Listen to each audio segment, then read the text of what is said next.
అప్పుడు చెప్పినుండే కదా నా అంకుల్ కూడా స్ట్రోక్ వచ్చింది అని చెప్పగలను సార్లు. అవి ఎట్లా అదైంది మరి హ్యాండిల్? ఇంకా షూట్ దగ్గరకు వస్తుంది అన్న టైంలో సెప్టెంబర్లో స్టార్ట్ చేస్తాము, జూలై అనుకుంటా మా ఫాదర్కి హార్ట్ స్ట్రోక్ వస్తుంది. ఇంట్లో చెప్పా, ఎందుకంటే మా మదర్కి హెల్త్ ఇష్యూ ఉంటుంది కదా. తీసుకొని వెళ్తా కేర్ హాస్పిటల్ ముషీరాబాద్. మా డాడీ మరీ పడిపోడు. ఎట్లా ఉంటుంది ఎగ్జాక్ట్ సిచ్యువేషన్ అంటే 1 month బ్యాక్ మా బాబాయ్కి వస్తుంది స్ట్రోక్. మా బాబాయ్ ఇట్లా పడిపోతూ ఉంటాడు అనమాట.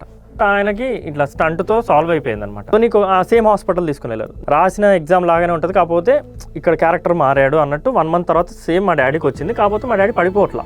ముందు వెళ్ళంగానే ముందు మా డాడీని అక్కడ డ్రాప్ చేసి నేను కిందకి పార్క్ చేసేసి వస్తున్నా. ఫుల్ వర్షం పడుతుంది అప్పుడు.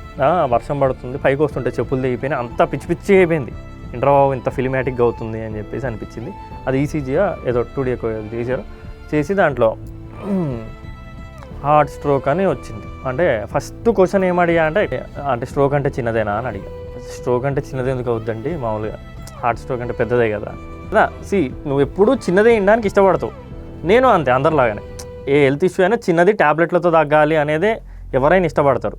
ఆ తర్వాత ఇంకా ఇంట్లో చెప్పాల, గ్యాస్ అంట అని చెప్పాను, ఒక 2 days ఉండాలంట హాస్పిటల్లో అని చెప్పాను. నేనేమనుకున్నా అంటే నెక్స్ట్ డే ఎంజియోగ్రామ్ చేసేసి చెప్పేస్తారు కదా, స్టంట్ వేయిస్తారు, స్టంట్ వేయించేసి తీసుకొని వెళ్ళిపోదాం అనుకున్నా.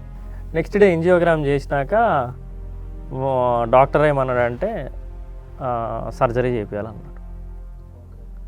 అప్పుడు వచ్చింది టెన్షన్. ఓపెన్ హార్ట్ చేయించాలి, ఇంట్లో చెప్పా, చేయించేసా, తీసుకొని వచ్చేసాం, అంతా బాగానే ఉంది. ఇంకా ఆ టైంలో ఇంట్లో ఉండాలి కదా నేను, ఇంకా మమ్మీ కూడా కొంచెం అంత వీకే ఉండే. సో ఇట్లా ఉండే ఇద్దరు పరిస్థితి.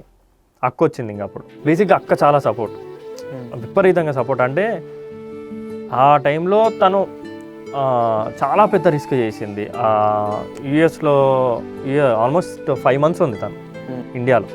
జనరల్గా అంత ఈజీగా ఎవరు ఉండరు, తను ఉంది. సో తను ఏమందంటే నువ్వు స్టార్ట్ చేసేసి, నేను ఉన్నా కదా నువ్వైతే స్టార్ట్ చేయమని. ఇంకా అక్క ఉండడం వల్ల, ఇంకా అక్క కూడా చెప్పడం వల్ల నేను ఇంకెవ్వరి మాట వినలా. మిగతా వాళ్ళంతా వద్దు స్టార్ట్ చేయకు, ఇప్పుడు సిచ్యువేషన్ ఇట్లా ఉంది కదా, ఆగు మెల్లగా స్టార్ట్ చేయమన్నా. ఏప్రిల్ వెళ్ళిపోయింది, మే వెళ్ళిపోయింది, ఆల్మోస్ట్ సెప్టెంబర్కి వచ్చా. నేను జాబ్ మానేసి కూడా ఆల్మోస్ట్ దగ్గర 1 year అవుతుంది. ఇంకా స్టార్ట్ చేయాలి, ఇది ఇట్లాగే ఉంటాయి, జరుగుతూనే ఉంటాయి, చేద్దామని చెప్పేసి ఇంకా ఎవరు వద్దన్నా కూడా నేను చేద్దామని ఫిక్స్ అయ్యా.